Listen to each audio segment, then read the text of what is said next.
Pernyataan Menteri Pariwisata saat kunjungannya ke Bali beberapa waktu lalu yang menolak kawasan Besakih dikeluarkan dari KSPN mengejutkan masyarakat Bali. Bagaimana tidak, sejak awal masyarakat Bali telah menolak dimasukkannya kawasan Besakih menjadi KSPN karena dinilai akan menghilangkan kesucian Pura Besakih yang menjadi salah satu pura kayangan jagat bagi umat Hindu di Bali khususnya. Masyarakat menilai pemerintah pusat arogan dan hanya mementingkan pendapatan negara. Sedangkan nilai kesucian yang selama ini dijaga umat Hindu tidak diperhatikan.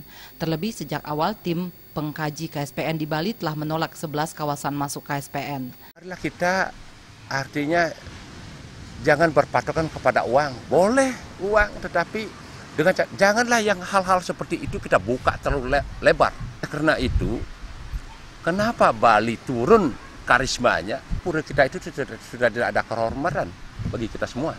Kalau kita perhatikan, tetapi ini sejujurnya pemerintah kita juga harus berani berkata sejujurnya dan juga pihak pemerintah pusat juga harus sejujurnya.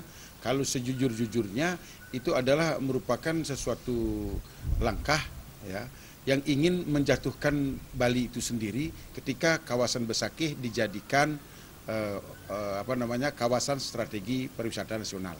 Jadi itu adalah suatu tindakan atau keinginan yang tidak sesuai dengan pendapat saya.